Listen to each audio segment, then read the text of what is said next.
Hi there, I'm Michelle the Painter, and this is Paint and Sip at Home.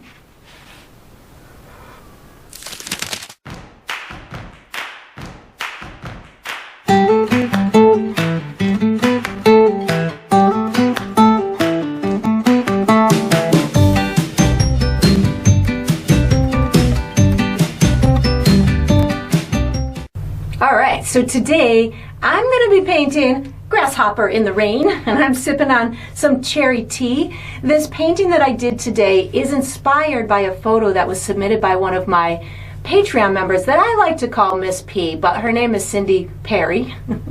And I have this benefit for my Patreon members whereby every now and again I'll put out a call for photos. They'll submit the photos to me and I select some of them to turn into YouTube tutorials. So as a thank you, I will send off the original painting to whoever submitted the photo. So I hope Miss P enjoys her painting of a really cool insect. If you're interested in learning how you too could submit your photos for me to turn into tutorials and or learning more about the Patreon membership program, because there's a bunch of other benefits that you get to enjoy and utilize to increase your painting and artistic skills. I have all of that information down below in the video description. So now it's time for us to get painting and let's get sipping.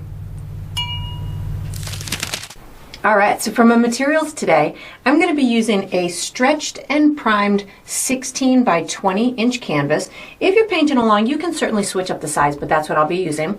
I'm using acrylic paint today. My colors are titanium white, deep yellow, green oxide, Mars black, fire red, and burnt umber, which I like to call brown. And of course you can switch those colors up if you'd like. For my tools today, I have a white piece of chalk that I'm going to be using for some drawing. And then I have 3 brushes from my personal brush line, which is Michelle the Painter brushes. I have a 3/4 inch wide flat bristle brush. And then I have a number 6 and a number 2 round synthetic brushes. And I might refer to these as small, medium, and large as we go through the painting process, or I'll just call them out by name. So you can switch those up as well. If you're painting along with me, you're probably going to want to have a cup of water for washing your brushes, as well as a paper towel for drying your brushes. And down below this video, in the video description, I do provide you with a few additional resources that can help you throughout your painting process. One of them is a link to my shop where you could purchase the same exact paint kit that I'm using, from the same size and type of the canvas to the same type of paints and brushes and all the good stuff in between. You can also purchase from my shop things individually, like the brushes from my brush line. So that's there. There's also a link where you can download a free image of the final painting. So you can print that and use it as visual reference as you go through the painting process. And there's also written step-by-step instructions down there for you as well. And that's all we're going to need today. Alright, so what we're going to do for the first step is we're going to do the first layer to the background. I'm going to be using my 3/4 inch bristle brush. The colors I'm going to use are yellow, green, and black. And what I'm going to do is I'm going to be applying my paint in, I'm probably going to use a circular / crisscross type of brush stroke.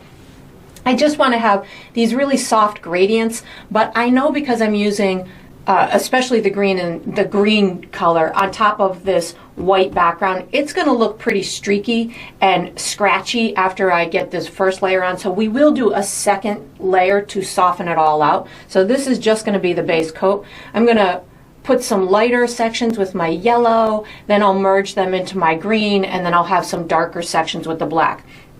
The only place that I would recommend being mindful of where you put a light spot with the yellow is somewhere in this vicinity, because this is going to be kind of the backdrop for the big flower and the grasshopper. So that little bit of a lighter color behind it is going to make that area pop. So I'm going to start with some yellow paint on my brush, and I'm just going to kind of get this big area in through here with some yellow.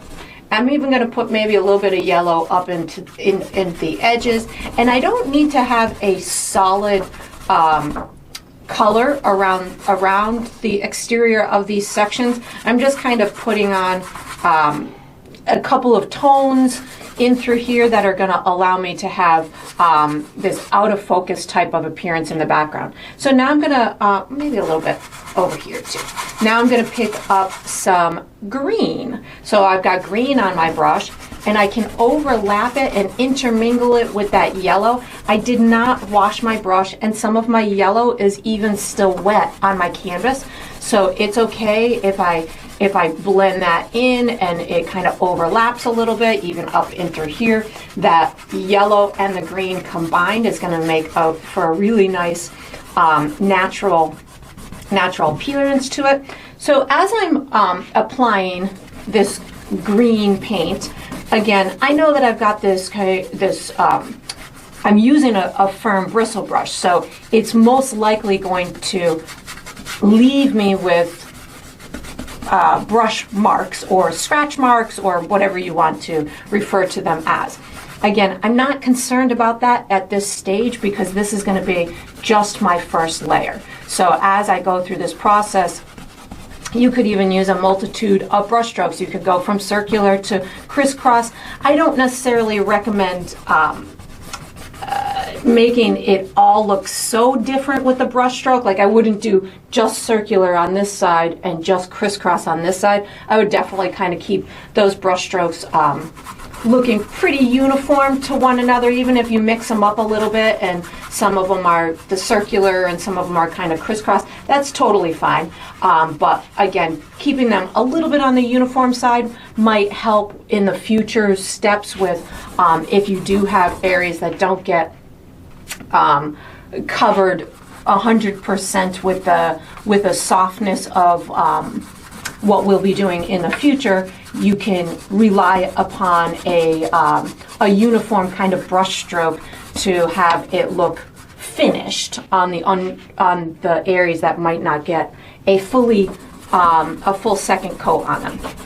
So again, I'm just kind of going through here. I just continue to pick up my green. It's going to look darker where the green paint is thicker and lighter where it's thinner. So you can even just create gradients with just using one color by the thickness or thinness that you have it on your canvas. So I haven't touched my black yet on purpose because once I put my black on my brush, I most likely am not going to be picking up the other colors because the black is very overpowering.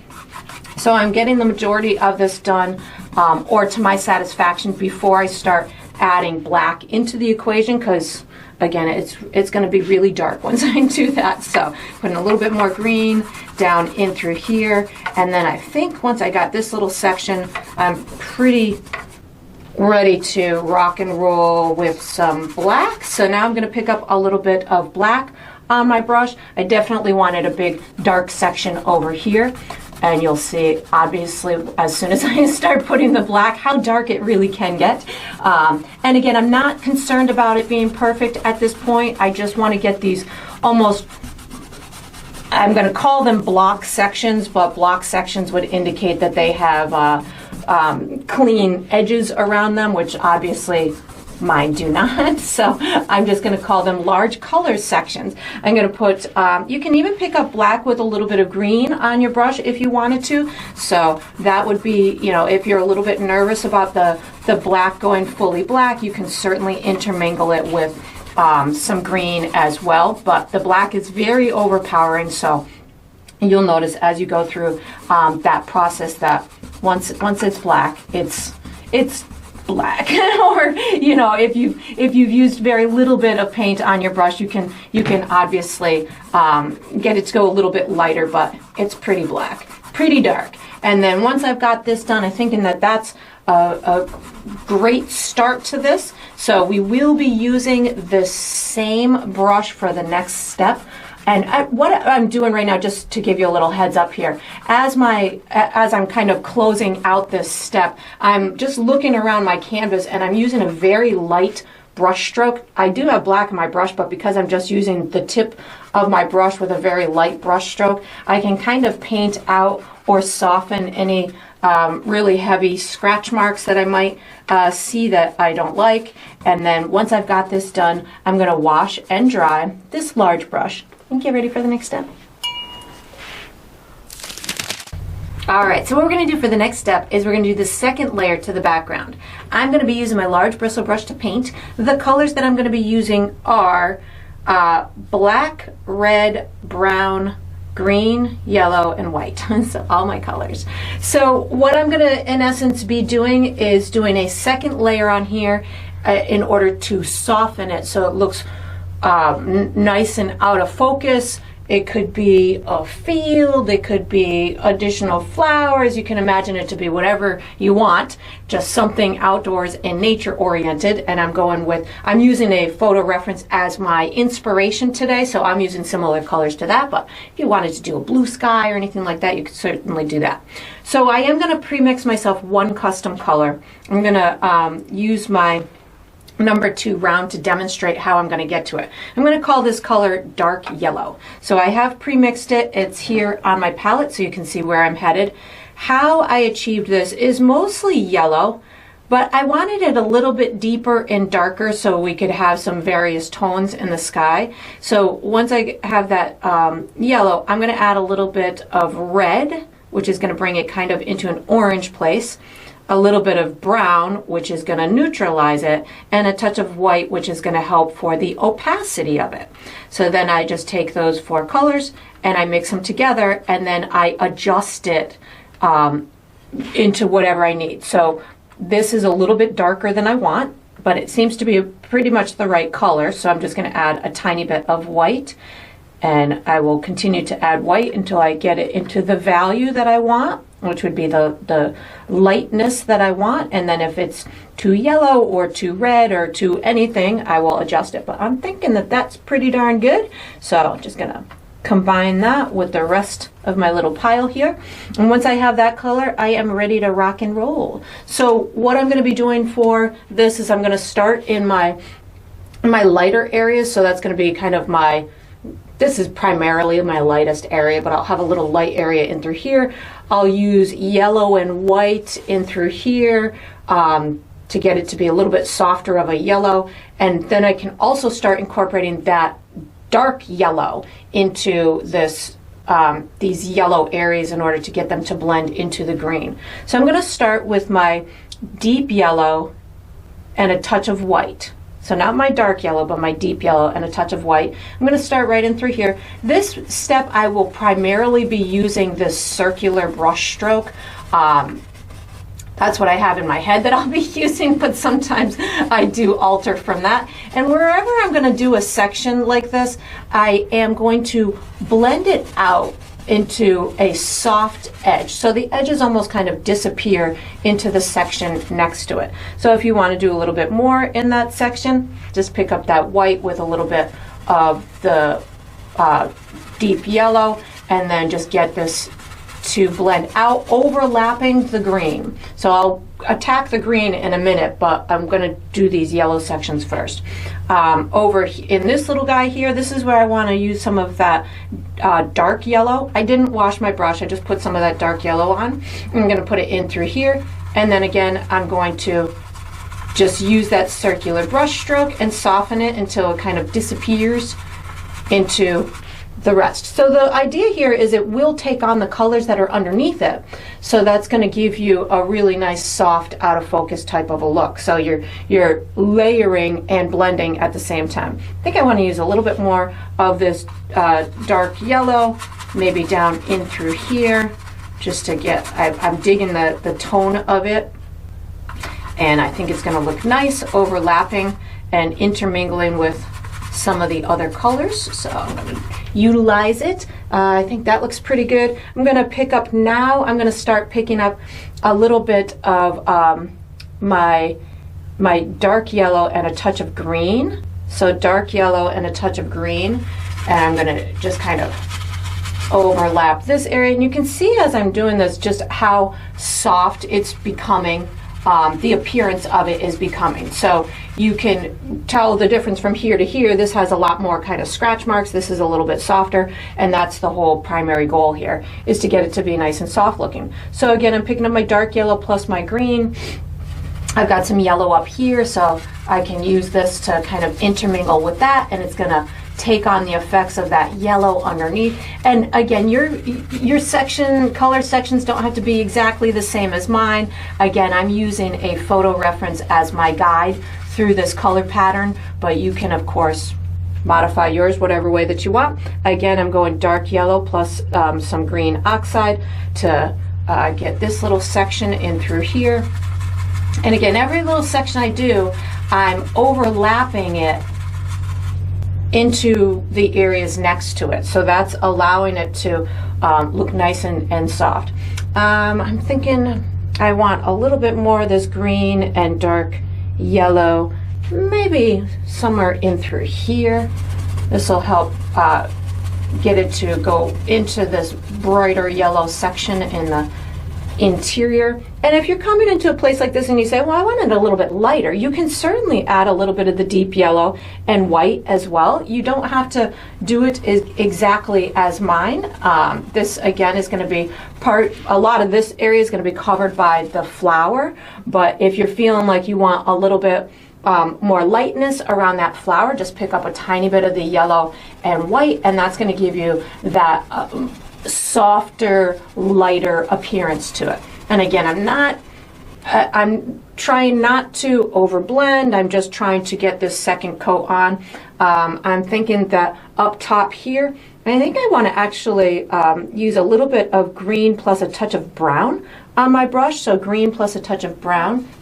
In the photo, it looks to be a little bit darker up and through here. So I'm just allowing for that to happen. And my whole goal is to not make it look like I have these big sections. I want them all to look like they belong together. So as I'm transitioning from like that to here, maybe now I pick up a little bit of my dark yellow plus a little bit of green to just get these two to start to talk together. So you can get these sections to overlap and blend together just by using maybe a variance that's in between the light to the dark. So that would be my green plus some of my dark yellow maybe.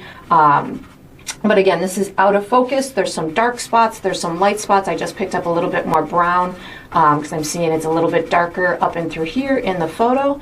And again, it's just intended to be soft and out of focus. There's a lot of darkness down in through here, so I'm kind of reserving that because I know I'm going to be going pretty dark down there. I'm picking up some green right now. I see a lot of green in through here, so this is just green on top of that first layer. And again, I'm trying not to use too much paint on my brush, so if I do want to add an additional layer like I had done over here, that will dry pretty fast. So that allows me to just kind of keep building these layers and continuing to soften them. Each additional layer that you add is going to make it softer and softer and softer as you go. So that's going to give you that more realistic, out of focus type of look. I feel like I want a little bit of that deep yellow or dark yellow down here. So dark yellow and green is going down in this corner here. Give that soft appearance and maybe transition with just a little bit more green on my brush in through here. And you can see I'm working my way towards the darkness. So as I'm going through this process, I am just kind of mindful as to I'm not adding the dark black onto my brush. I did use a little bit of brown already, but that didn't that's not going to hinder me doing these lighter tones. I just picked up some more brown, go up in this top left hand corner. I mean right hand. It's my right hand corner, sorry about that. And then maybe a little bit more green transitioning down into this darkness in through here. And I know for me that my colors are going to, especially the green and the brown, are going to turn a little bit darker as they dry as well. So I mentally am prepared for that. I'm picking up a little bit of brown in through this section, in through here.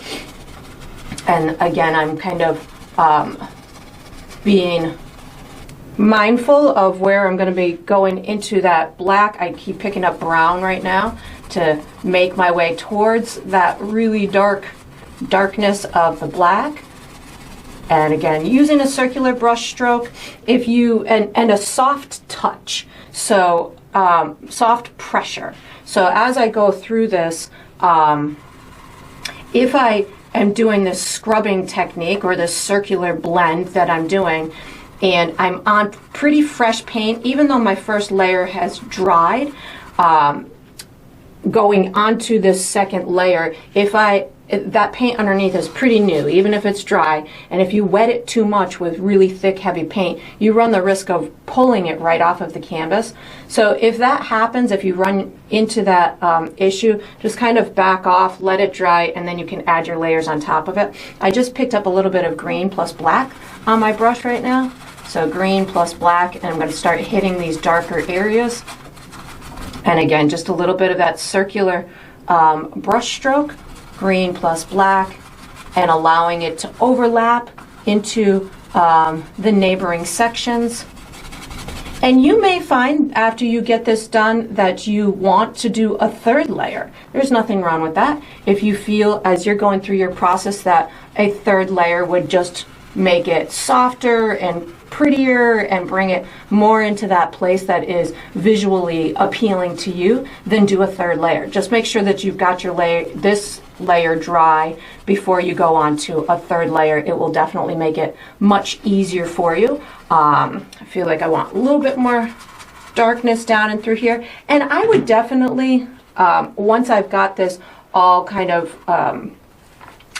on and settled, I personally will let mine dry or dry it with a blow dryer and determine whether or not I want to do another layer on it. So I might end up doing another layer on it before I go on to the next step. So if you find that you want to do that as well, feel free to do so.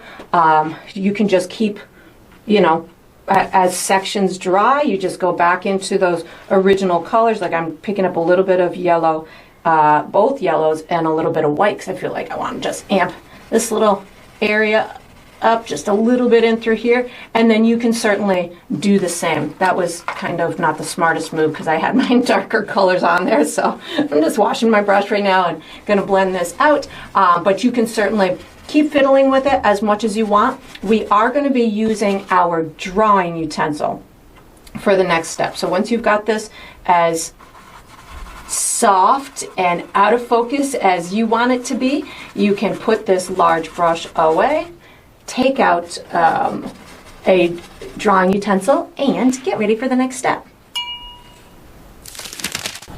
All right, so what we're going to do for the next step is we're going to draw an outline for our flower and our grasshopper. I'm going to be using my white piece of chalk. You could certainly use any drawing utensil that is comfortable to you. I do recommend that your canvas is dry before we start this step. I'm going to be guiding you through a series of markers, and we'll connect those markers, and by the time we're done we'll have some very basic shapes that we'll be able to utilize during the painting in process. So we're not going for any fine-tuned detail, just some nice basic shapes that will help us through the painting process. So I'm going to guide you into finding the center of your canvas, top to bottom, left to right. So for me, that falls somewhere in this vicinity. That naturally just gives us the right half versus the left half versus the top and bottom, and I can guide you accordingly to our series of markers. So once I've found myself the center of my canvas, I'm going to go to the right of that about an inch, give myself my first real marker, and then I'm going to go to the left of the center. Find myself about halfway between that marker and here and the edge of my canvas. So that brings me about here. And then I'm going to go over to the left of that about an inch, inch and a half. So somewhere about here is going to be my next marker. I am guiding you right now into the head of the flower. It's going to be an oval type of shape. So once I have these two markers, I can kind of, the left and the right, I can find myself about the center of there, and then go down about 3 inches and up about 3 inches. So my oval is about 6.5 to 7 inches wide by about 6 inches tall. So somewhere in through there. I want my oval to tip a little bit to the left. So as I connect these 4 exterior markers, I'm going to, in my head and on the canvas, tip it just a little bit. So once I've got those markers, I'm going to just connect them with an oval shape like this. And again, mine is tipped a little bit just because that's the way that it is in my photo reference, but if you don't want to tip yours, no worry. So then I'm going to put a stem on it. So if I find myself back at that center marker down at the bottom of my oval, I'm going to go to the right of that about maybe a little over 1/2 of an inch, and to the left a little over 1/2 of an inch. So this is maybe a little bit wider than an inch. And then I'm just going to bring these right down to the bottom, not super straight. You can bend them a little bit. You can even make it a little bit more narrow as it goes down towards the bottom of the canvas. So that'll be my stem.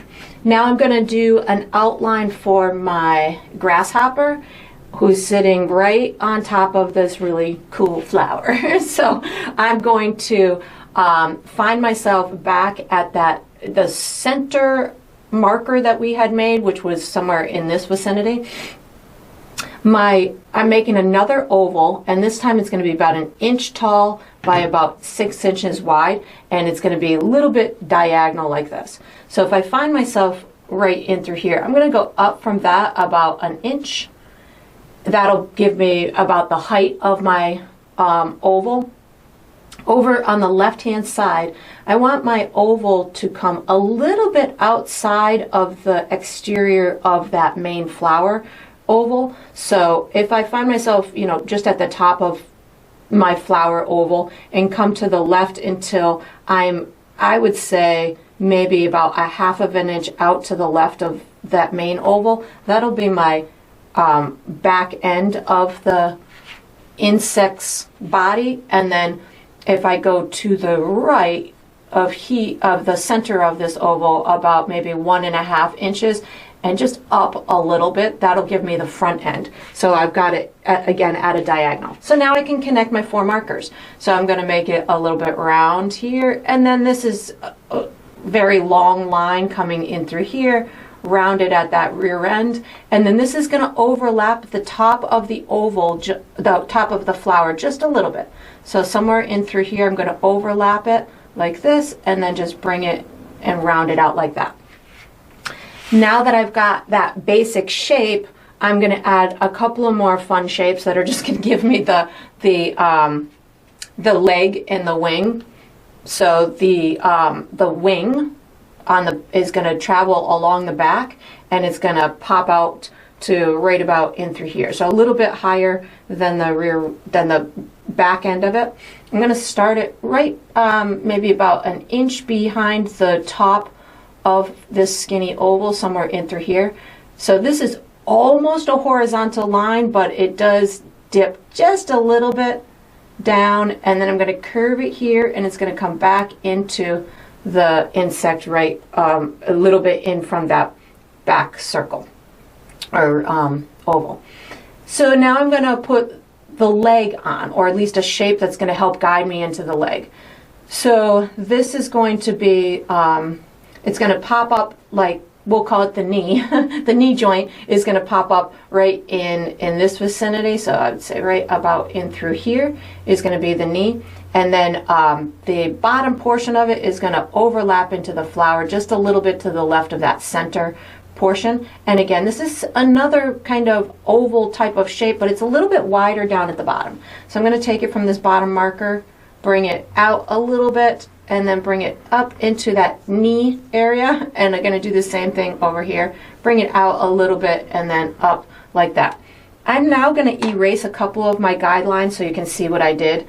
I'm going to take my number 6 round, just put a little bit of water on it. I'm going to erase the guidelines within that leg. So this is going to help show you that whole leg. And I'm also going to erase this line in the middle body part, so take away that flower line, and now you can see that this is the wing back here. Here's a leg. There might be another little piece back there that we'll add later, but I think right now that that's good for the drawing there. And then we got to add a head. So the head is going to be kind of a teardrop type of a shape. It's going to come up just a little bit taller than where we have that end of the oval, and the point of it comes down just into that flower a little bit, so somewhere in through here. So I can take now and give myself this teardrop type of a shape like that, and then I can take my paintbrush with a little bit of water on it, because I'm using chalk. If you're using a pencil, you could certainly just erase it, and then just erase those interior lines in that head so you can now see what shape I just created. We are going to be using for the next step, this is all I'm going to do for the outline. For the next step, I'm going to be using a combination of my number 6 round as well as my large bristle brush. So make any fiddling adjustments that you feel are necessary. Get these 2 brushes ready and get ready for the next step. Alright, so what we're going to do for the next step is we're going to paint the base coat for the flower and the grasshopper. I'm going to be using my large bristle brush as well as my number 6 round. The colors I'm going to use are black and my dark yellow. I'm going to be painting the base coat of my flower with black and the base coat of my grasshopper with the dark yellow. I will be also in this step adding a little bit of exterior detail with the little pieces of the flower sticking out as well. I didn't feel it was necessary to draw them in because we're just going to use the little tip of the brush to create those smaller marks. Same thing with the grasshopper. I'm going to put a couple of antennas on as well, but we'll use the smaller brush. So what I'm going to do is I'm going to start with my black paint and my large brush to paint in these very large areas. So I've got these this area on the flower. I'm going to bring this right to my bug's mouth. And if you don't get it right close to the mouth, it's okay, because this whole top of the flower is going to be lighter and redder later, but I wanted to make sure that I was able to get some good dimension inside all of these little pieces of the flower, and the majority of the flower down at the bottom is black, so, or really close to black. So this is going to help start that process of getting a lot of dimension within the flower. I'm going to work from the inside of the flower to the outside of the flower, and it's going to give us a lot of dimension. Again, just black on my brush to get my stem in place, and I'm just using this bigger brush for these larger sections so it doesn't take me all day to get the base coat on. And then once I've got those 2 sections, I'm going to switch brushes to my number 6 round. So I'm going to take this number 6 round and I'm going to bump out some little pieces of the flower. There's going to be red pieces to the flower, and then there's almost, I think this might be a cone flower that has lost its big petals on the edges, so it might be like an aged type of flower, because the top looks like a cone flower to me, and then there looks like there's some old petals that are almost ready to fall off. So I'm going to do the little top cone part first. So I'm just going to take my my brush, and I'm going to give myself these little round, little like pointy pieces coming out the side like this. So I'm just using black at the moment. As I get down towards this bottom portion in through here, I'm going to change gears to a different type of detail down at the bottom. So I'm going to do these guys first so we don't get, overwhelmed or too, not necessarily too confused, but definitely keep our head in one process at a time. So I'm going to just get these little round, ovally pointy, I don't even know if I want to call them petals, because I don't know if they are petals. These little the red ones that we're going to be having coming out the top, but I'm not sure what the correct name is. So once I've got those guys up towards the top, And I did also make sure that it doesn't look like I have that circle around the edge as well. So I kind of brought these into almost like a little triangular point in between, so that way it got rid of the look of that oval exterior. So then on the bottom in this photo reference that I'm using, there's some squiggly kind of pieces. So like there's one squiggly piece kind of coming out in through here, and these are the things that I was saying that I think are old leaves that might be just kind of dried up and fallen off or whatever, or ready to fall off. So I'm just emulating what I'm seeing in the photo. And I think that, you know, as you do stuff like this where you're trying to emulate a photo and you're not sure what that particular piece is, it's okay. That happens to me all the time. I'm doing photos and I'm like, I've never seen that before. I don't even know what that is. I have to trust that photo. I have to say, okay, well, even though I don't know what it is and I'm not quite sure you know, what the pieces of it are or anything like that, I just have to follow what I'm seeing. What I'm seeing in that photo, is it, you know, I don't know what these are, but I can certainly see their shape, I can see their color, I can see, you know, what kind of movement they have on them. So that's what I'm emulating.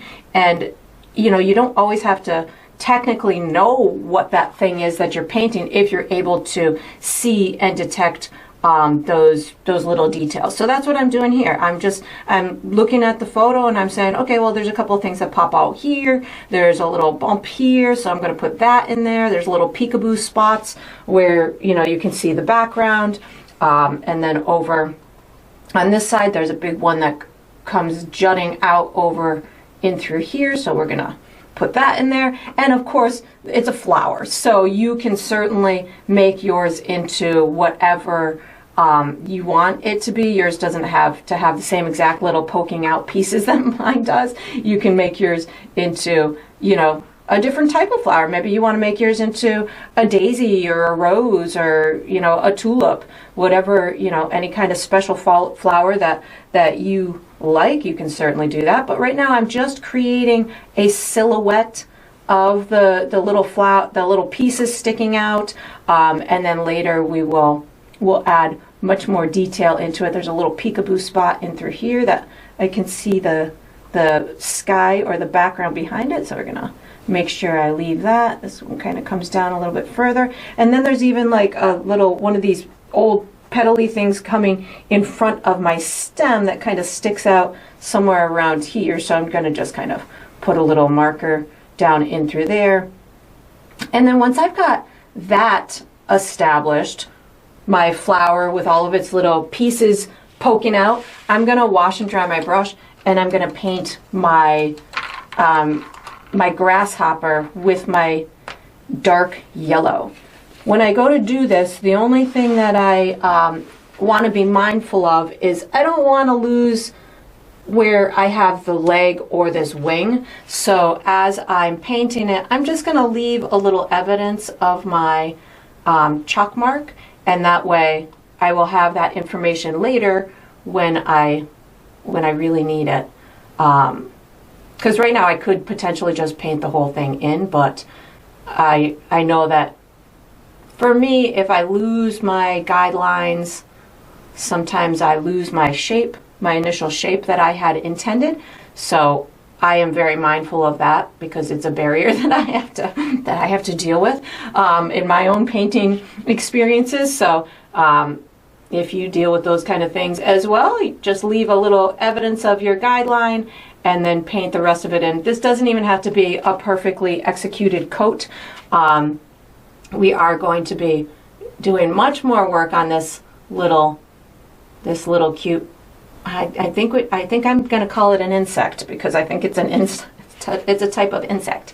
I think I do want to put. I'm going to put another line up here. I'm seeing there's probably the other portion of the other leg over here, so I'm going to just fill in this little section too, leaving again my guidelines. Going to bring this right to the head. And then bring it right down to the flower. And I'll leave my guideline for that head as well. So something like this. And then we'll go right into the head, create our shape. My shape has changed a little bit, but that's okay. It does not have to be exactly as I had intended. It can be close. So something like this, bring it down to the bottom. And then I'm going to do the same thing for the antennas. So this particular photo reference that I'm using, one of the antennas is shorter than the other. So I'm gonna create it as I see it in the photo. So we've got one coming in through there, and then the other one seems to be about half its length. So you can certainly make yours the same length if you want to. I'm just, again, emulating the photo. So taking all of that information and just doing it as I see it. And then once you've got this done, we are going to be using this same brush for the next step. So you can just wash it and dry it and get ready. All right, so what we're going to do for the next step is we're going to paint the stem, and we're going to do the first step to the flower head. I'm going to be using my number 6 round. The colors I'm using are deep yellow, green, white, red, maybe some brown, and black.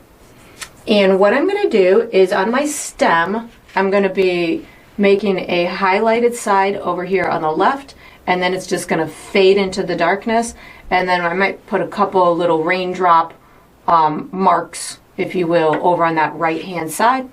And then on the main part of the flower here, I'm going to be so I'll be using white, yellow, green, maybe some brown and black for that. And then on the big flower head, I'm going to be using mostly red. I'm going to lay it on pretty heavy up at the top, and then as I come down that flower, I'm going to start popping in the little tips of the flowers. The red on top of the black is going to be dark, but I want to work my way towards the bright red later. So I want to lay down this dark red layer, and then we'll add to it later. And I might pop in a couple of colors on these guys as well. So I'm going to start with my stem, and I'm going to start with a touch of yellow and white on my brush at the same time, just a little bit. I'm going down this left hand side with a little bit of yellow and white, and I'm not going to care about this piece that's going to come in front of my stem. I'll do that later. Right now I'm just getting on the stem itself, and we'll put that other piece on top of it later. So just adding a little bit of yellow and white over here on this left hand side. In the picture it looks like we're seeing a little bit more green down here, and this part of the stem is shadowed by the flower. So that's what I'm going to emulate. I'm just going to wipe my brush off on my paper towel.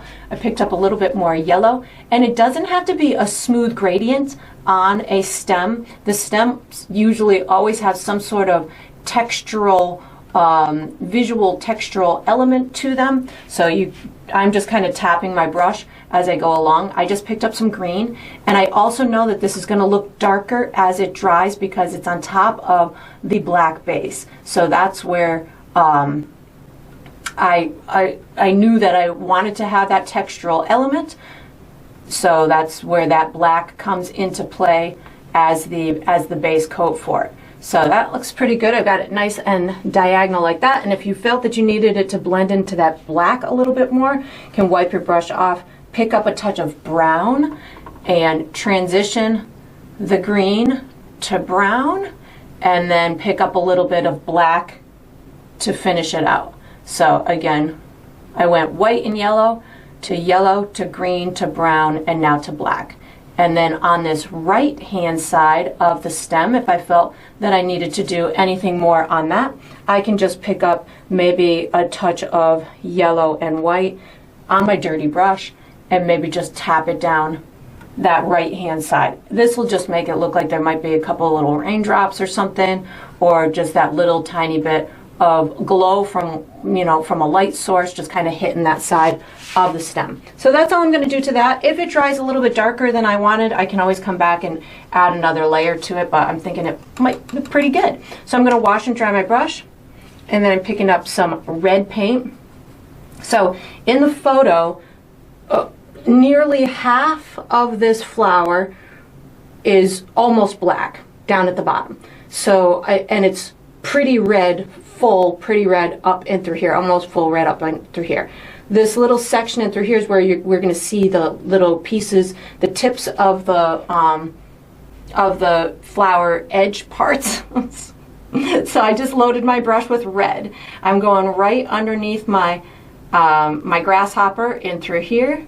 I am in a minute, once I've got this heavy right underneath the body, I will start to use a directional brush stroke, and I'll show you what that's going to look like in a second. So that's right underneath my grasshopper. I'm going to put it over here too, because I probably should have brought that black right to the head, but I didn't, so I'm just going to pull this red in through there. So once I've got it like that right next to the body to make sure that it hits the body, now I'm going to start using a directional brush stroke. So I'm going to be using my brush like this to create the textural element of those little pieces of the flower. So I'm no longer going left to right. I'm not going in a circular motion. I'm just putting my bristles, as I'm doing that brush stroke, in the direction of these how they would be growing from the base of the flower. So I'm going to kind of overlap them a lot until I get about maybe a quarter of the way down. So something like this. I'm working from the back ones towards the ones that are closer to the viewer. So those are going to be the front ones. So this way, where they go into the flower will overlap the front ones will overlap the back ones. So this looks pretty good in through here. So now I'm going to start, I'm still doing this directional brush stroke, but I'm going to start leaving bigger spaces between them, between these red marks. So that way it will allow that as I get towards the bottom of the flower head, it's going to almost have its own gradient with the petals themselves. I'm just going to call them petals because I don't know if there's another name for these little guys, but I'm calling them petals because I can't think of another word for them. So as I'm doing this, you're going to see in a minute, they're just going to kind of, I'm going to have less and less. So as I'm coming down here, I'm having less and less, and that's going to give me that gradient down towards the bottom.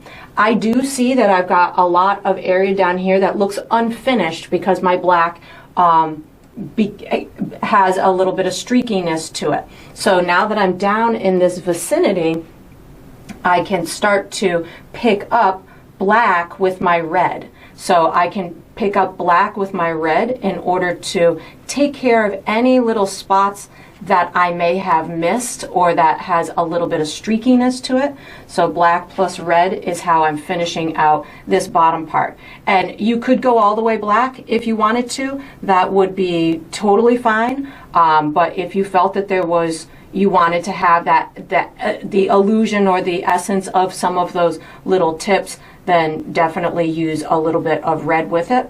And then once you've got that essence accounted for, if you want to put a couple of additional colors on these exterior pieces to just get them started, you can certainly do that. So I think I'm going to pick up a little bit of, I'm going to go crazy here. I'm going to go brown, red, and yellow on my brush at the same time, and I'm just going to kind of streak in a couple little marks here and there. Nothing too invasive, just something to get me started.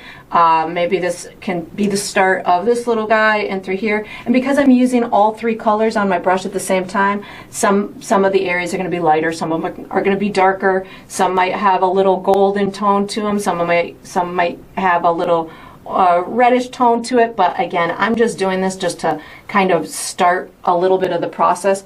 I do also see in the picture that there's a couple of tiny little petals kind of popping out in through this bottom area, and they're pretty bright. So I washed my brush. I'm picking up more red.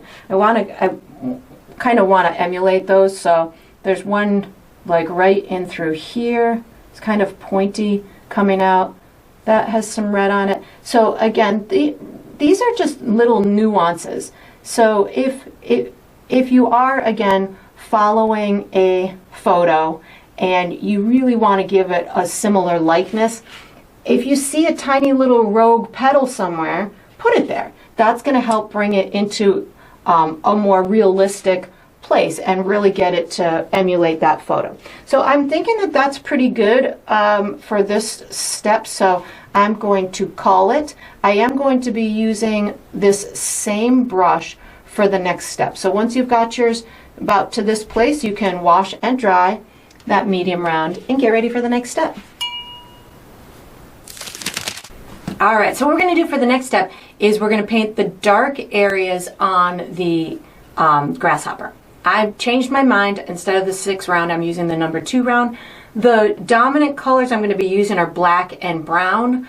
If I use any other colors, I'll let you know. So what I'm going to do is I am going to be using the black to, one, give us information as to where all of the little parts on the bug are, and on this particular one that I'm emulating, it's got a lot of, like, the eyes are black. There's a couple of cool markings on the face that are black.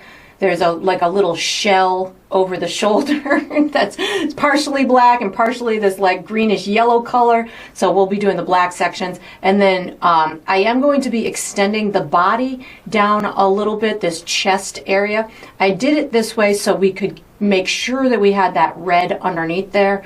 I'm gonna give it a little bit of a round type of look in through there. And then I am gonna be kind of reshaping this wing, because the wing is going to kind of tuck underneath that shell. So I'll guide you through everything that I'm doing, but I'm going to start with some black paint with a little bit of water on my brush. So this way it's almost like an ink consistency, and it's going to give me a lot of control as to what I'm doing.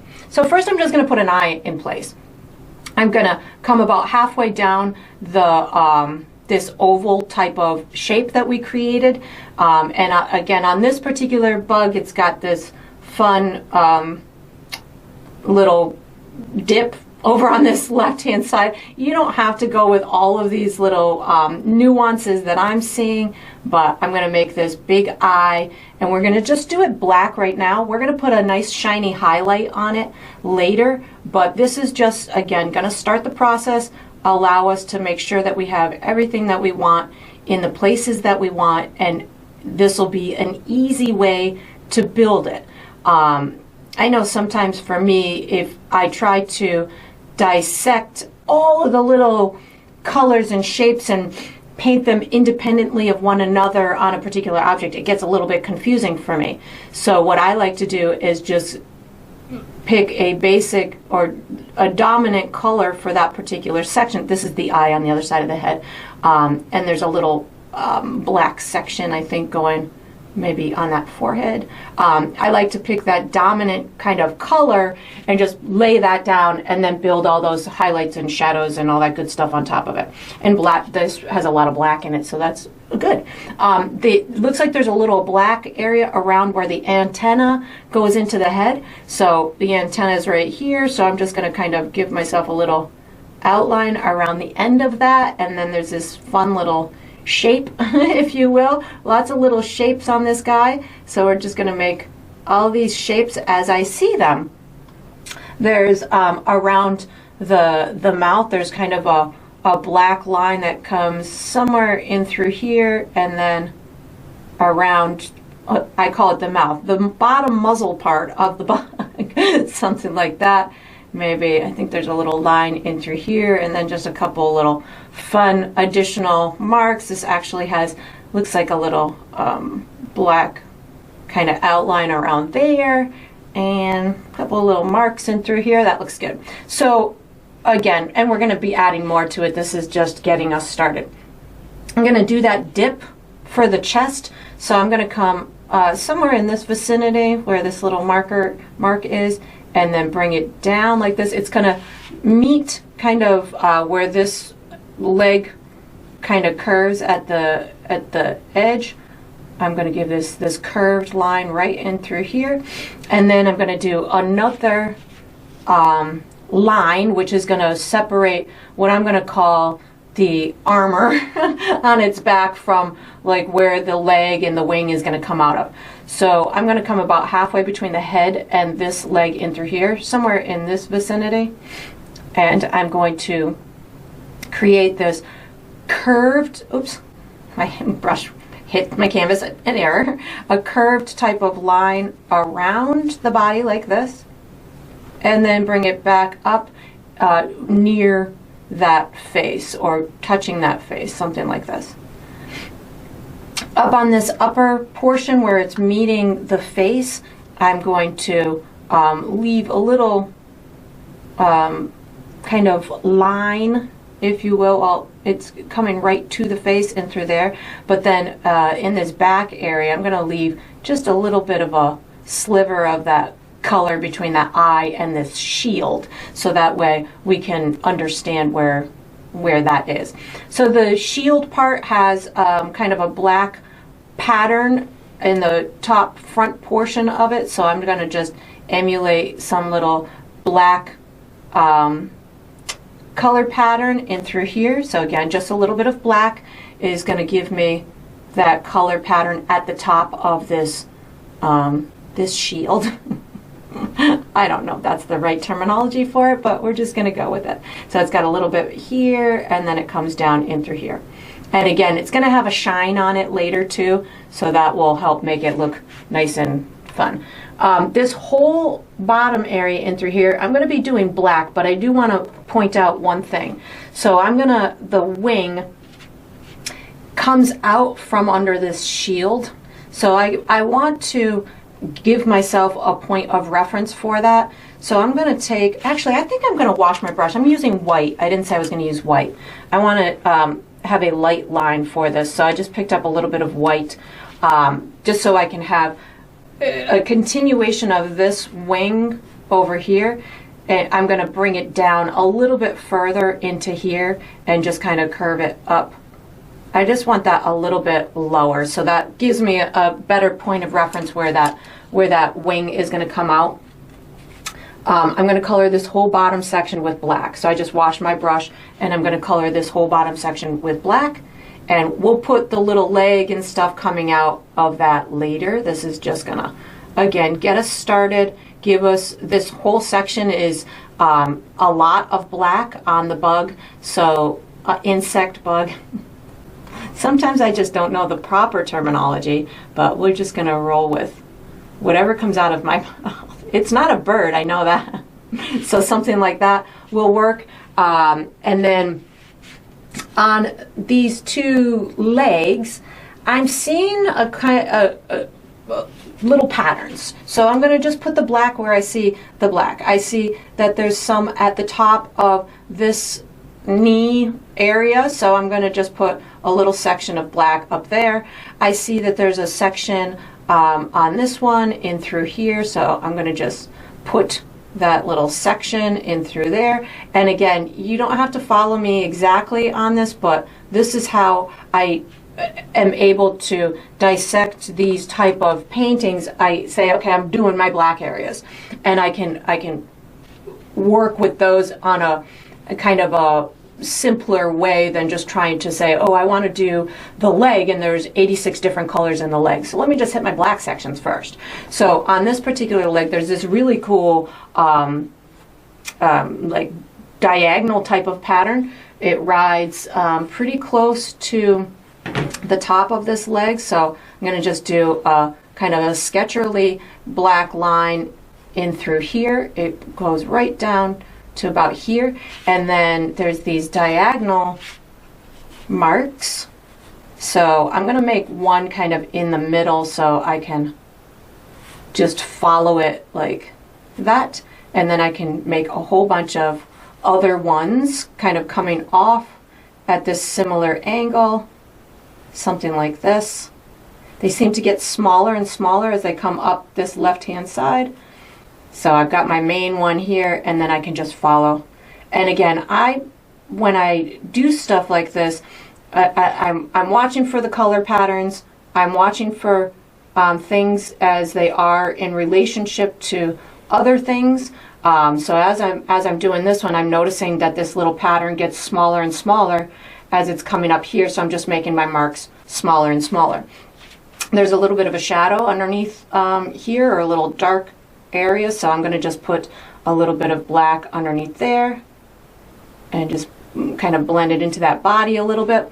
On this bottom body part, there's another fun pattern, but it looks like this is, I'm going to pick up some, I'm washing my brush, I'm picking up some brown now. So this is where I'm going to do a little bit of brown. So somewhere on this back curve here, there's another curve like this. And this whole bottom side looks like it's kind of darker. So I'm just using a little bit of brown in through there. And then I'm going to pick up brown plus a touch of black because I'm seeing these diagonal. There's one there, here, here, and then there's one here. And it almost looks like there's like almost a butterfly kind of pattern in through here with a couple of little black marks. So again, just kind of trying to emulate the characteristics, and that will help it look a little bit more natural. I think that looks pretty good. So the last part I'm going to do is, let me hit the antenna first, because there's a little bit of darkness on that antenna. So there's these like little polka dotty things up towards the top that are pretty black on both of them. And then it looks like it gets a little bit lighter, so I'm going to just pick up a little bit of brown as I go down it. And then later I'll add a little bit of a highlight. So just little kind of polka dotty marks. And then this wing is a lot of black. I'm using black plus water on my brush because I kind of want to leave a little lightness. I'm going to start right kind of in through here. And I have water on my brush, so this is allowing me to have a little bit of transparency. I don't necessarily want it to go all, it can go all the way black, and then we can add little highlights back into it, but for me, whenever I think wings, I think that they've got transparency to them. I'm not always right, but that it helps me work my way through it. I'm adding a little bit more heavy black back here because it looks heavier black back here on the photo reference, and then it's got to tuck behind this leg, so I'm just making sure that I've got it tucked back behind there. And then it looks like there's a couple more dots, but we can add those little final dots later too. And I think that's about all I'm going to do for this step. You can, I'm going to be using, I think I'm going to go back to my number 6 round for the next step. So once you've got it this far, you can put the number 2 round away, take out the number 6 round, and get ready for the next step. All right, so what we're going to do for the next step is we're going to finish our flower.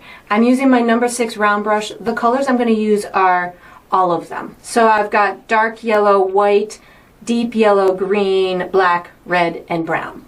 What I'm going to be doing is I will put a little finessing on these little straggler petal leaf things out in through here, which might entail using my green, yellow, and white on a couple of them. I might use some red, I might use some brown. So that'll be those little pieces in through here. Up here on the colorful part of the flower, I will be using white, dark yellow, and red to get these to really pop and have some nice vibrancy to them, as well as a couple of these little guys in through here. So I'm going to start by laying down my light base for the things that I need to be the lightest and the brightest.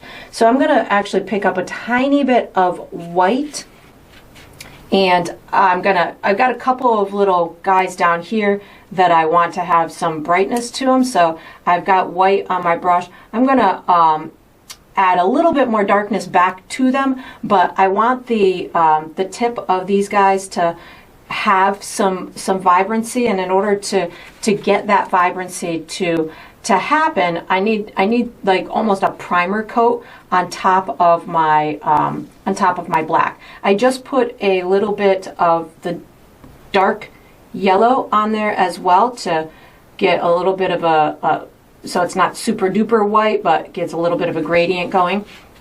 I can use this white plus the dark yellow as a base up in through here as well. So I'm going to be really illuminating a lot of these tips in through here. So I've got my white and my dark yellow, and I might lose a little bit of the information where it touches the bug because they're pretty similar in color right now, but the bottom of the insect will be darker later, so I know that that's coming, so I'm okay with that. So really I'm taking my dark yellow and my white, and I'm using that same directional brush stroke in order to get these really lighter toned base to some of these. I'm going to in a minute come back and put bright red on top of these. So this is laying down a tone for underneath my what's going to be my really bright red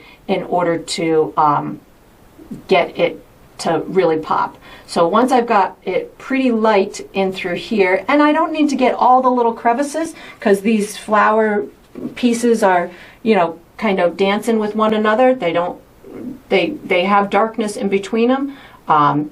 Once I've got some nice lighter ones, you can see how, again, I'm just layering them on top of each other. I think I want a couple more in through here. Right now, I feel like I'm going more dark yellow than white as that base, but you could certainly use white too. I feel I want some underneath here too. So, and again, my paint is transparent, so you're gonna detect some of that red underneath there as well. So that looks pretty good up in through there, and I'm gonna carry it down a little bit in through here. I'm gonna start picking up red in a second while I do this as well, and and then I'll come back later and put a little bit brighter highlight on those top ones. So see how this is gonna go. I'm picking up red now on my dirty brush. So I have a combination of that red plus the dark yellow, and the dark yellow is helping to control this from not turning pink on me, because if I had just gone red plus white, I would end up with a bunch of pink little petals in through here. The dark yellow is helping me to control that.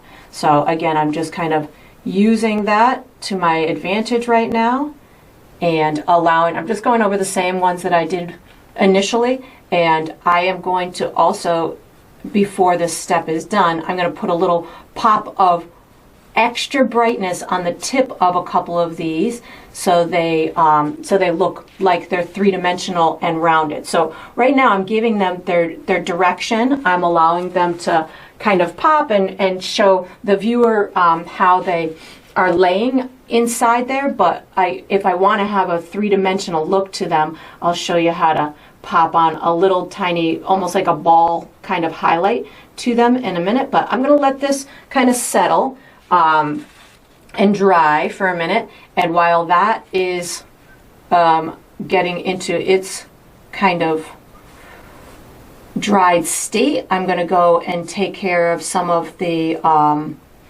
these little exterior ones. There we go, that looks pretty good. So these exterior ones, I'm going to wash and dry my brush because I want a little bit of maybe greenery in there. So I think I actually want to make a really light yellow green. So I just mixed some yellow, green, and white together to get almost like a light lime green kind of a color. This is, again, something I'm seeing in the photo. There's this little fun stem thing just popping out right here. I don't know why that one is there, but it is. And there's a couple little light pieces over and through here. So I'm going to use this this light green. I think that's almost like there's got to be more, but there's not really. To just kind of give myself this little strange piece that's just poking out in through here. It looks like there's a little black tip to it, so I picked up a little bit of black and just going to curve this tip in through there. And again, it's just one of those things that'll just make it look a little bit more natural. I'm going to pick up some black now to put this little piece back or put it in place. So there's one piece that's just kind of coming out and kind of snaking over here. So just gonna dial that with some black right now. And then while that's drying, I'm gonna go and put some little highlights on these other guys. So have fun with, I'm gonna be using a combination of red, brown, dark yellow, yellow, white, whatever you want to just kind of pop in these almost like little highlights. Primarily, it's looking like they're on the top side of, or the exterior sides of them, probably from the light source on the other side of the flower, but you could, you know, have fun with putting them wherever you want. If you want them brighter, add a tiny bit more white to it. It's just minimal detail on the edges of these little guys in order to emulate or show some of the detail that's in the photograph, which is minimal. It's minimal, and that's, I think that's one of the things that can get a little frustrating or confusing, because as you're looking at the photo, your brain sees all these extra and tons of detail, and then if you really just dissect it and look deeply at it, if you can visually just see that the main shape, the main object, usually those little details are little details, and they're just outlines around the edges. I'm really just got a dirty brush and I'm outlining around these edges right now. I'm not even putting much detail into it. I'm seeing in the photo that these almost silhouetted objects have almost a light little border around them. So that's what I'm doing, and I'm using a combination of any of the colors on my palette, because I know that they're all probably part of this flower. So I can use my dark yellow. I can use, I just picked up some of my dark yellow to put this little guy in here. Awesome, done. You know, I don't need to do much more. It looks like I'm leaving little black fingerprints all over my canvas. In through here, you could even use black and white and make a little bit of a gray tone. So if I use black and white and I create this little bit of a gray tone, which I'm probably going to use as my as some of my shine on my bug, I can put some of that in these little guys. Oh, that was a little bit too light. Picking up a little bit more black here.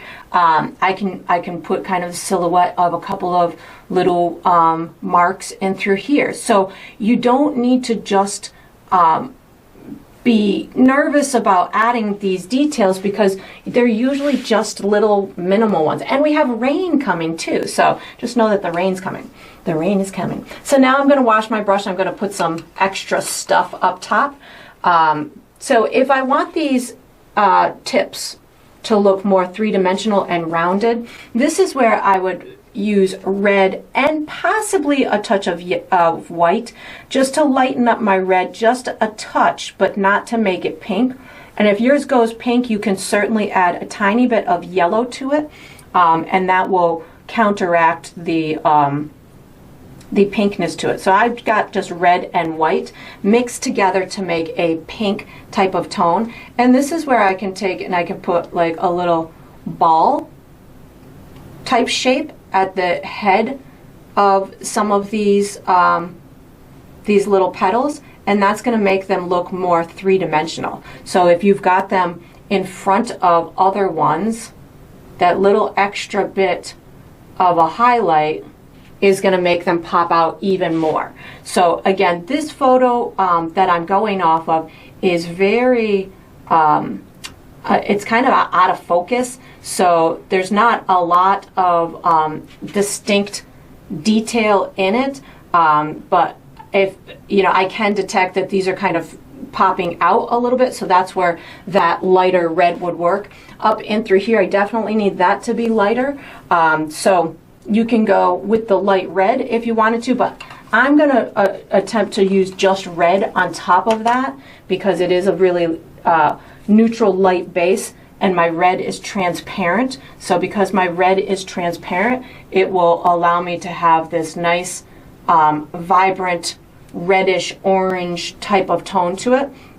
And then if you get it on, and if it's not as red as you want. You can certainly add another tone to it. You could put more lightness underneath it. You could make it even whiter or lighter as the base underneath it, and then come back with another layer. Or you can just add a lighter red on top of this. But the only trick with the light red is it can go pink. So if you're not digging the little pink aspect of it, you can certainly again add a touch of yellow to it. I'm going to do that right now so you can see how my light pink or my light red there, if I add a touch of yellow to it, can be a little bit, let's see if I can show you here. It can be a little bit more on the, I'll call it peachy type of side, as opposed to pink. And that will be a fabulous highlight for those pieces of the petals.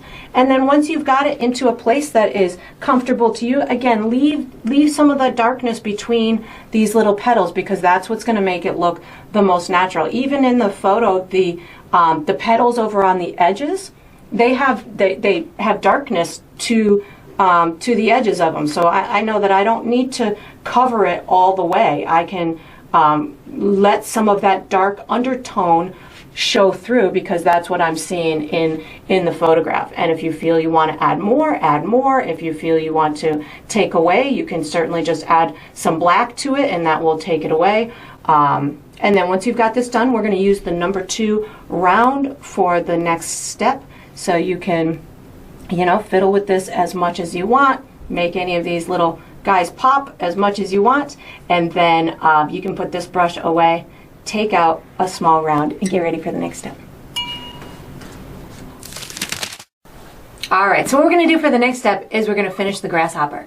I am using my small number 2 round. The colors I'm going to use are red, brown, yellow, white, that light limey green color that we created, and black. And if I use any other colors, I'll let you know. So I'm going to pre-mix 2 custom colors. I'm going to go for a light yellow and I'm calling it burnt sienna, but it's like a rusty red color, rusty reddish brown, but it looks pretty similar to burnt sienna. So I have pre-mixed my colors here on my palette. This is my light yellow color that I created, and how I got to that is just yellow and white. So deep yellow and white, about equal parts of both, should get you in a similar color as I have. So that'll be one custom color, and the other custom color I'm going for is right here. So this is going to be like it's very similar to burnt sienna, maybe a little bit more on the redder side. So how I got to it is red, yellow, a little bit of brown, and just a tiny touch of white, like just a little tiny touch to help with the opacity of it. And then I spin it together, and then I decide if there's something else that I want to do to it. So I think that I want this a little bit darker and deeper, so I'm going to add a touch of brown and a touch of red to it. Touch of brown, touch of red, just to adjust it to where I had the other one. There we go, that looks good. And then once I've got those colors, I'm ready to rock and roll. So on my bug here, I am in the photo seeing some of these burnt sienna tones, so I'm going to put those in place first. So I have that custom burnt sienna kind of color. I see it on the bottom side of this back leg, so I'm going to put it down in through here in this whole section. So this is the time now that I'm getting to a place where I'm putting my final marks and details onto the bug. This is where I can start to eliminate my guidelines. I do see a little bit of this color kind of up on the top side of here, but more just a slender line. So I'm going to use it as my color to get rid of that. Oh, I might use my dark yellow too, if I find that I want to. I'm going to put a little bit in these guys here just for some dimensional element. I'm going right up the center here just to give those guys a little bit of extra oomph maybe a little bit in through here. I'm digging this color on here, so I might use it more than I'm supposed to. I definitely down in this bottom section of this back butt area. So mine is going to be a little transparent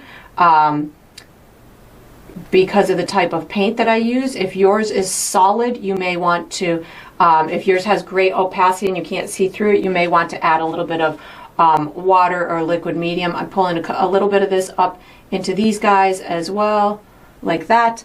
I see a tiny bit of it back here on this wing, so I'm going to put a little bit in through there. And again, I'm using it right now also as I'm coming around where I'm meeting some chalk areas.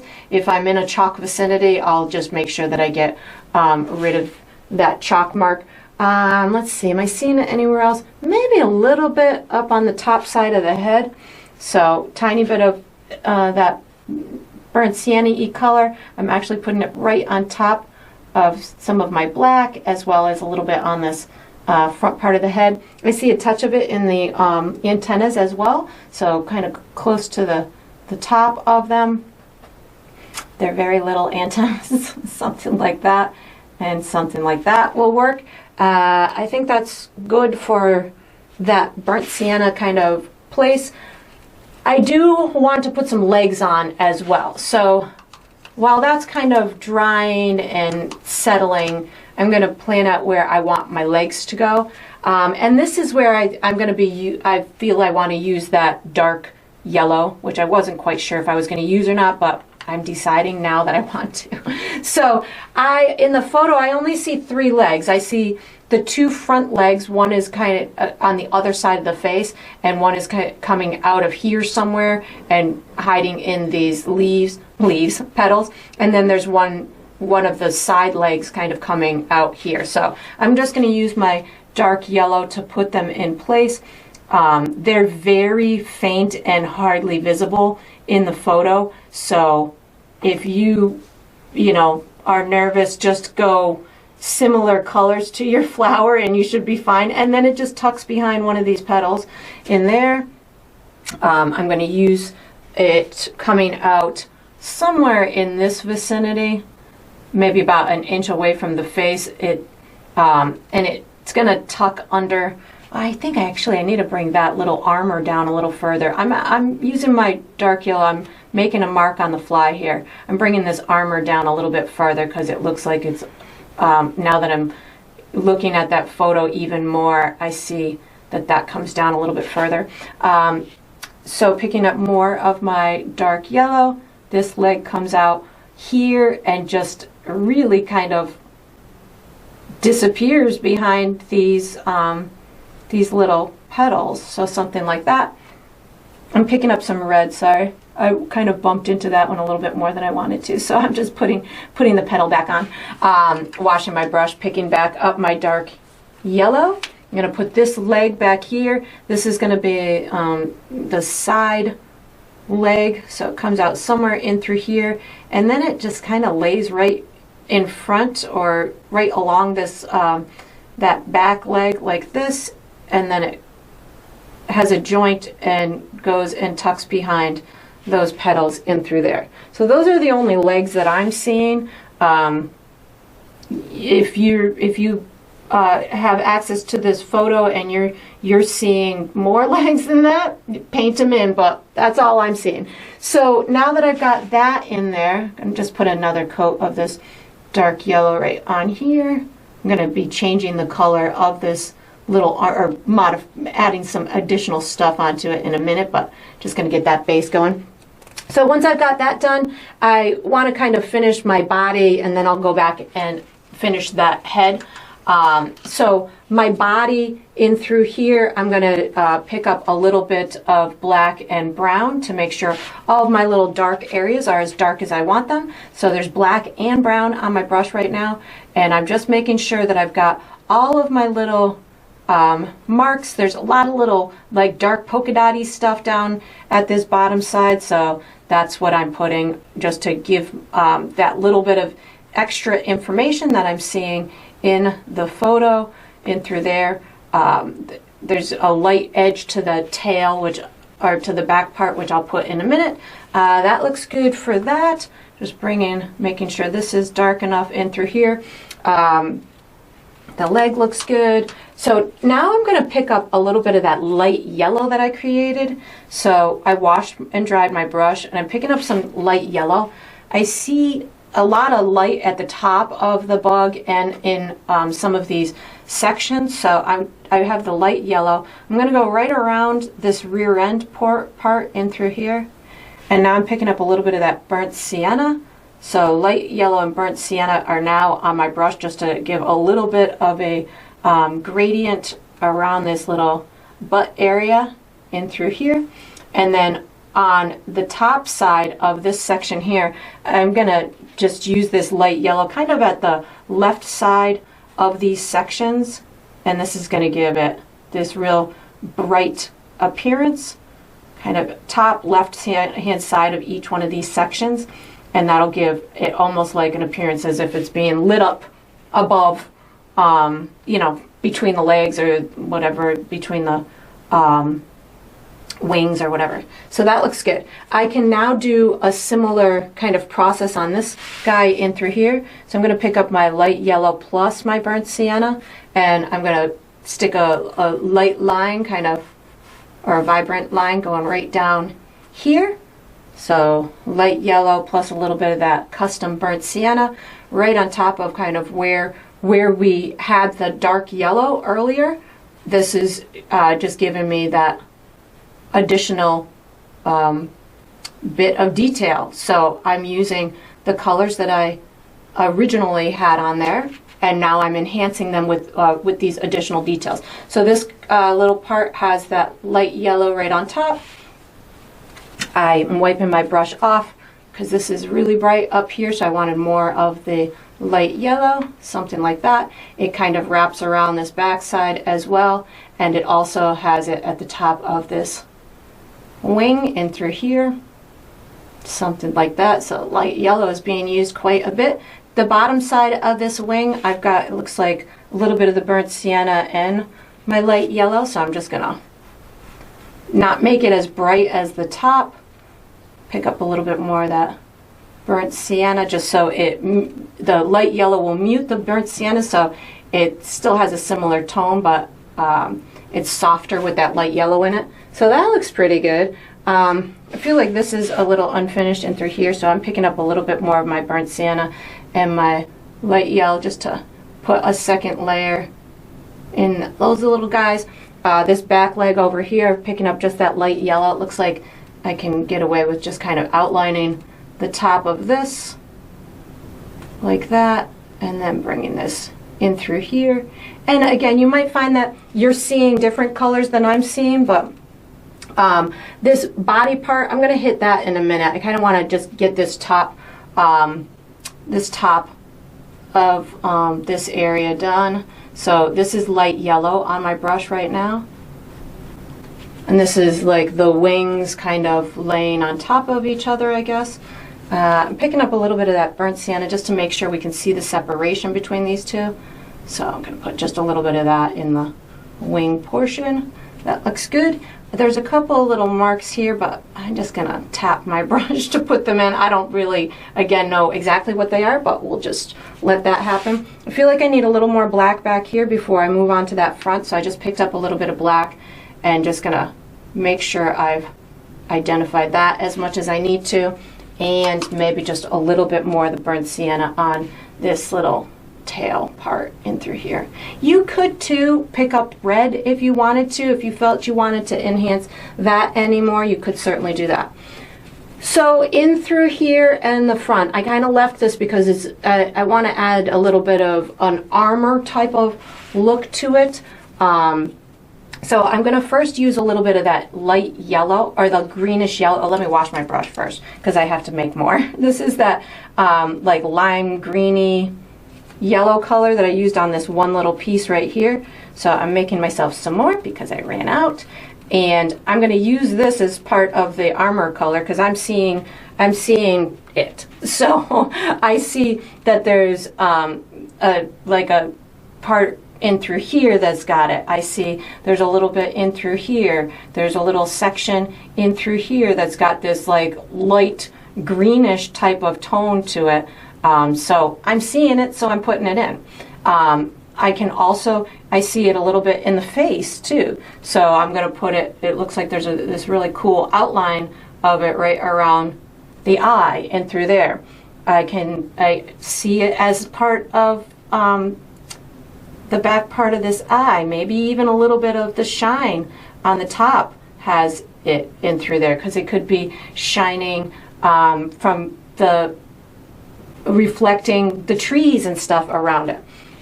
So once I've got that kind of established where I want these lighter green areas to go, now I can just start picking up maybe some of my, I think I want to use some of my light yellow to enhance a couple of these areas and through here. So this is just a little bit of light yellow, allowing myself just to give some additional bits of information. Again, I'm not bringing this into a hyper-realistic place, but I am trying to emulate what I'm seeing in the photo. So I'm using this light yellow. I'm seeing a little bit in these legs, so I'm going to just pull it down in those legs a little bit.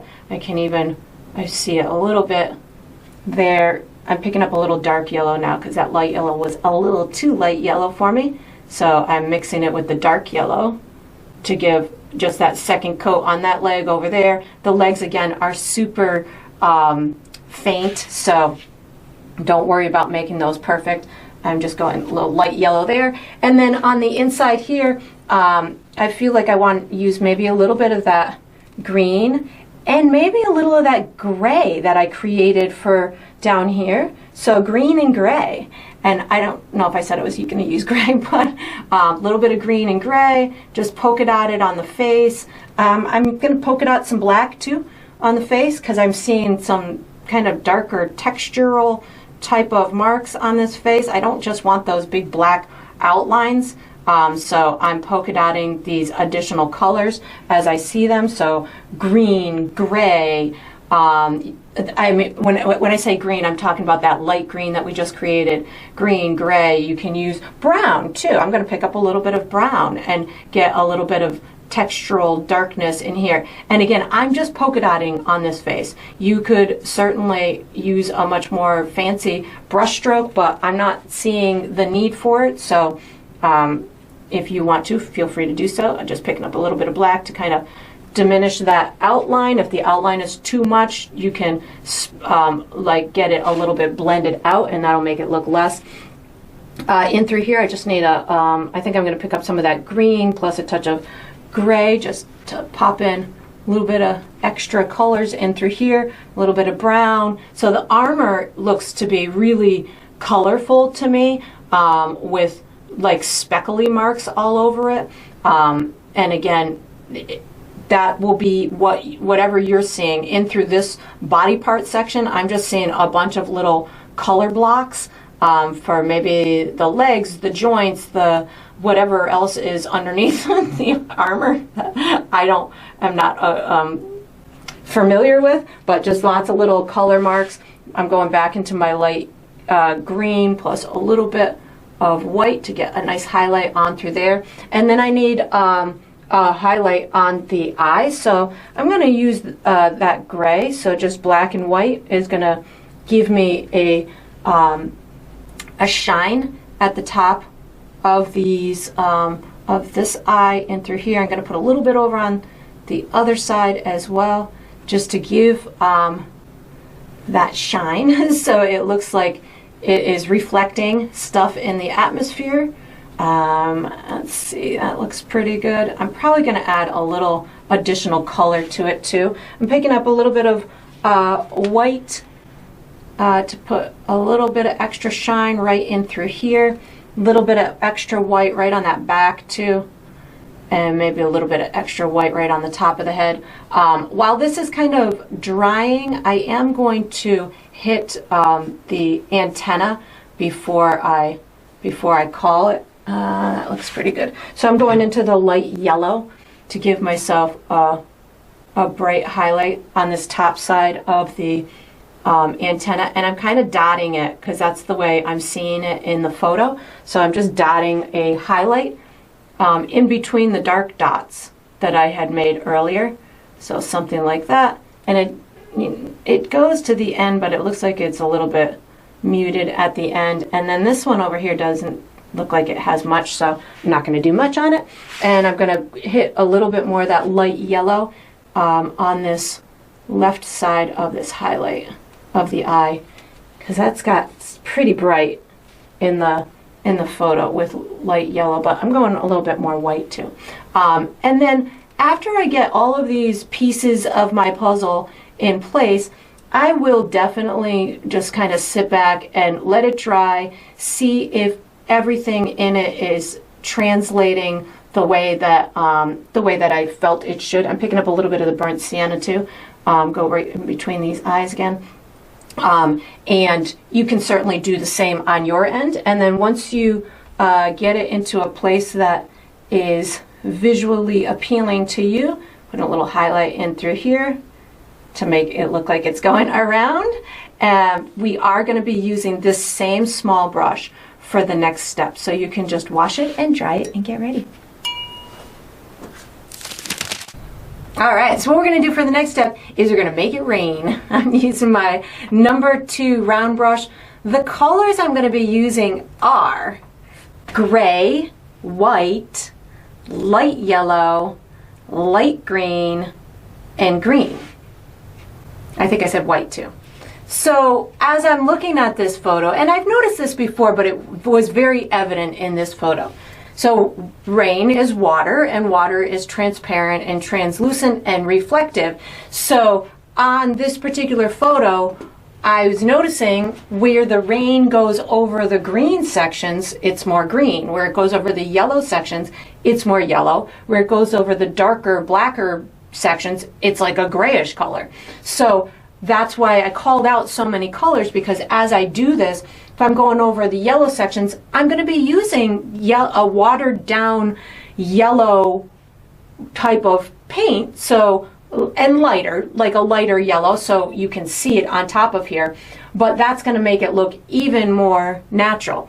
And then I'm going to put the rain on in this diagonal type of transparent way, and then we're going to come back and make these like the little raindrop parts on the ends of the pieces of rain. So we'll do the tail of the rain first and then the drops.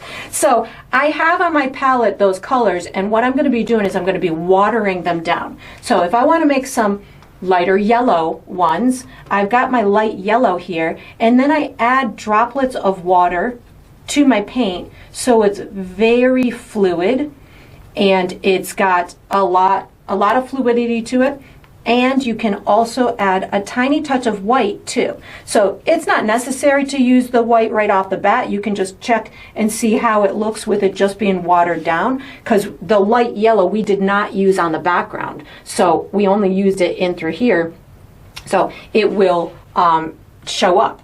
So again, lots of water. I can't stress, or liquid medium or something to give you long brush strokes. I'm going to be doing it at, I don't know what that angle is, maybe it's not for, I don't know, this type of angle.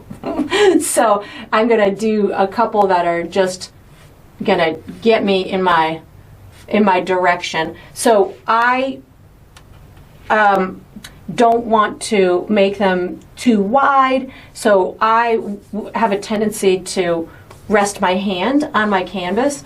You can hear my hand kind of scraping along as I do this, so that if you hear that, that's where it's coming from. And the water on my brush is going to give me the longer pieces of rain. The rain can go in front and behind. In the photo, believe it or not, I don't really see a bunch coming in front of here. Not quite sure why that is. Maybe there was a leaf or something above this cute little insect protecting it. But so right now I'm just doing the light yellow. I'm seeing there's some lighter yellow over in through here. And now I'm going to switch to maybe my light green, that color that we had used on the body. So again, I'm using light green plus some water, and this is going to give me some light green pieces of rain. And I see light green pieces of rain everywhere. So you're gonna, and you don't have to just do sections. So the light green can overlap the light yellow. So just know that you can certainly. So let's say you do one that's too wide and you're like, oh no, I don't like that. Take your bristle brush, put a tiny bit of water on it, and you can, while it's still wet, you can back it off or thin it out. So just some kind of bristle brush with water on it will help you correct any. Oh, I just went into my light yellow. I didn't want to do that. Will help you correct any of those boo-boos if you feel that they are boo-boos. And then I'm going to just go ahead and make as many as I want. And I'm standing to the side of my canvas in a position that's going to allow me to move with my brush stroke. If you're sitting in a chair and you don't turn your body or move your body with it, you might have these at different angles, which isn't a bad thing, but if you want them to look like they're kind of coming at the same angle through the sky, you just want to make sure that you're putting them at the same angle, as opposed to coming over here and all of a sudden they're coming down straight and here they're coming down there, which can happen in the wind, but if you wanted to kind of emulate this particular one, it's more just going at one direction. And definitely get some coming off the top of your canvas. That will make it look more believable as well. I'm going to put a couple of these light green ones down here, and then I'm going to, I think, switch to some light green, try to keep my angle the same. Again, it doesn't have to be exactly the correct angle, but whatever makes you happy. And that one I don't like, so bristle brush with a little bit of water right off the bat takes care of it. I'm going to now go into some light green. So I'm going to actually take my green oxide, which I'm not quite sure I said I was going to use, green oxide, and add some white to it. And that's going to give me a softer light green than that yellowy mixture that we had made. And this is going to be the light version of this. I'm going to add some water to it to make sure it's nice and transparent. And now I have some light green kind of pieces of rain. And if that's not green enough for you, just add more green. So as you go through this process, you're gonna, oh, I want to add more green. I'm digging it with the making it really kind of evident that it's on the greener side. You can certainly make yours as strong or as subtle as you want. More water, of course, is going to allow you to pull those pieces of rain further. But in this one, I'm just kind of watching what it looks like in the photo, and it kind of looks like there's, a couple long ones down here. Ooh, this is going to be tricky because I can't naturally get my hand to totally go at this same angle. So maybe we go up. Let's go up. So sometimes you got to improvise. See, if I was bristle brush, if I was doing this at an easel where I was I have an obstruction in front of me right now, I would definitely be coming at this at the correct angle, but I don't have that luxury right now, so we're going to just improvise and correct wherever we need to. There we go, that works. And then I'm thinking that that's a good amount of rain, maybe a little bit more up in through here. Excellent. And then I've got my gray areas that I want to do over in through here. So let me just get a couple more light green. That looks good. So my gray, I'm not even going to wash my brush. I'm just going to pick up some of my gray and water, and we're going to put some of these in through here. So, ooh, that's too light for me. So I want that light tone when it comes to the little water droplets. So at the end, so we're going to just make that go away, and I'm going to make it darker. So that was this is really dark. This is almost black. So anything lighter on top of that is going to be visible. And I went way too light, so I just darkened it up a little bit, and now I've got There we go, that's much better. So now I've got some dark gray ones. And because I'm using water as my medium, my liquid medium, they will be brighter when they are wet. So because there's white in my mixture as well as water, it will appear to be brighter when it's wet. So you'll notice as mine dries that it's going to get a little bit darker, especially these gray ones. So that looks pretty good. Maybe a couple down in through here. Let's go light yellow or light green yellow. Couple down in through here, and whatever else is on my brush. So once you've got your rain coming, now let's put some rain drops, like the little puffy part at the end of them. So I'm going to wash my brush just so I kind of start back where I want to. I'm going to pick up white plus whatever that light color was. So white plus my light yellow, a little bit of water. And I don't have to do this to all of them. I'm just going to pick a couple, and I'm going to put like a little kind of bubble edge and then just pull it up. So pick a couple, a little bubble on the end, and then pull it up. If you can't get it to pull up exactly in that same raindrop, it's okay. Just kind of, it can be next to it. These can be just additional raindrops. You don't have to find the same exact one. If you're not comfortable doing it on top of one, just pick an area. I can pick, right here and do its own. I can put like that and then just pull it up. And as I pull it up, I release my pressure.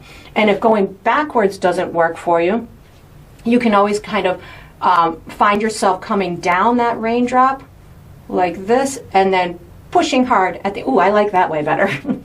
That was way easier. So I'm coming down with a little bit of pressure down the raindrop, and then at the end just push it. Oh, that's so much easier. Do it that way. I'm going to wash my brush. I'm going into my light yellow-green color with a little bit of white and a little bit of water, and we're going to just find a couple over here that we want to do, and it can even stop in the middle of one. It doesn't have to stop at the end. Oh, that's so easy and so much fun to do it that way. So you make as many as you want. If you want, little additional ones, come in wherever you want them to go. They can overlap other ones. They can be to the side of them, anything. I mean, it's rain. It's not like it has to be, any perfect systematic way. This is, it's Mother Nature. She gets to do whatever she wants, whenever she wants, in whatever way she wants it. But I'm just going to make sure that I have as many little raindrops as I want. So right now, again, I'm just using my my light yellow-green to create these ones.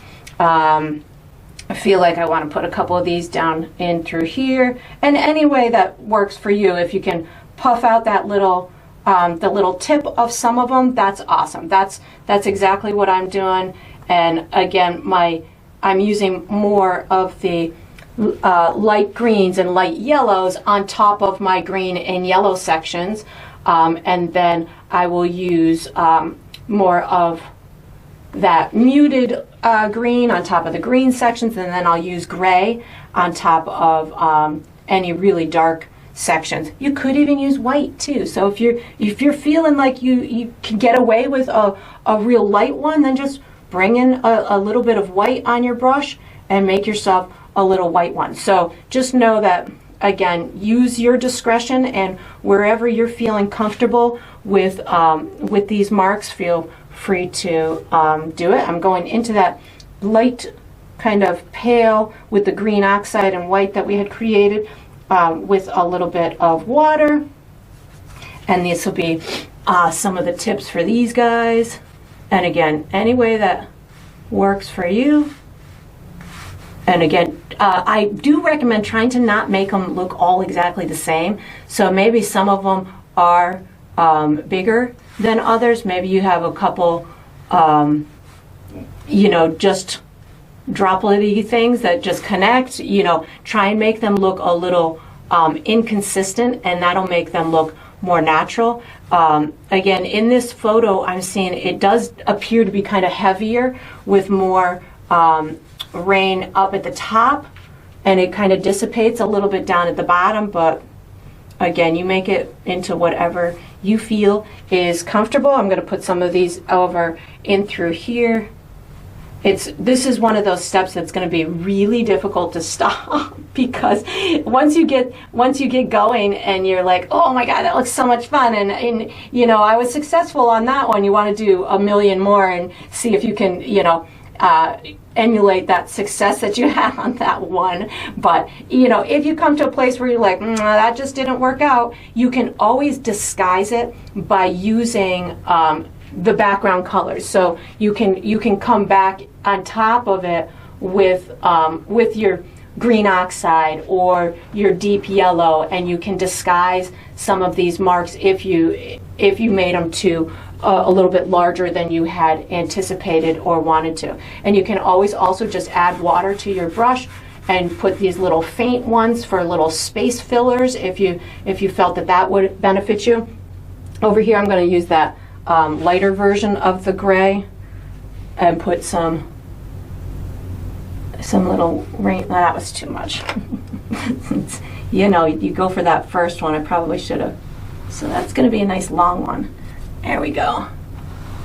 Pull it up, wipe it away. There we go.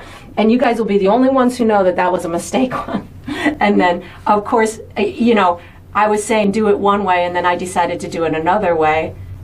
And that was where my process kind of failed me because I didn't listen to my own self. But you can certainly listen to yourself or not as you do these. So again, I'm just kind of going, stringing it down and then pushing my brush a little bit harder at that end, which is giving me that nice raindrop look to it. Oh, this is so cute. And I think that's, I'm going to do a couple more. And you could even do just like little polka dots, I suppose. That would work as well. I need some down here too. I think I'm going to go for that light yellowy green down here with whatever's on my brush. So a little bit of that gray. Put a couple in through here. And, you know, make it look like it's going in front at some point. So don't just go around, you know, you can put a little one coming right in front or behind. You know, that's again one of those things that's going to make it look more natural. Just try to be inconsistent with where they go, what their sizes are. It can look like you know, a big rainstorm or just a little gentle shower. All up to you. This section I'm kind of avoiding because it's tough to get to, but I'm going for it now. I'm just gonna do it. I just added water to my brush and I'm just gonna do it. Sometimes that's the way to do it. Oops, I just picked up a little bit of black by accident. And you can of course bring yours into whatever place is comfortable to you. And then once you've got enough little raindrops that make you happy, again, bring some of them, make some of them go off your canvas. Once you've got it into a place that is pleasing to your painterly eye, we are going to be using this same brush for the next step. So you can just wash it. If you can ever stop your cute little raindrops, wash it and dry it and get ready. All right, so we are on to the final step. This is the final step of every painting, which is to sign it. So I'm going to be using my number 2 round. I typically sign mine in the lower left or the lower right. I think I'm going lower left on this one with my light yellow. So I like to sign mine with my initials, but you, of course, can sign yours however you want. You can sign it with the date, you can sign it with your full name, you can sign it on the back, you can hide it in your painting. Whatever is your way of identifying your paintings is your way. It does not need to follow any specific rules. It's whatever makes you happy. And that is going to conclude this painting. I hope you enjoyed the process. I hope you painted yourself a very cool little insect in the rain. He's not scared of no rain. And I look forward to painting and sipping with you again sometime.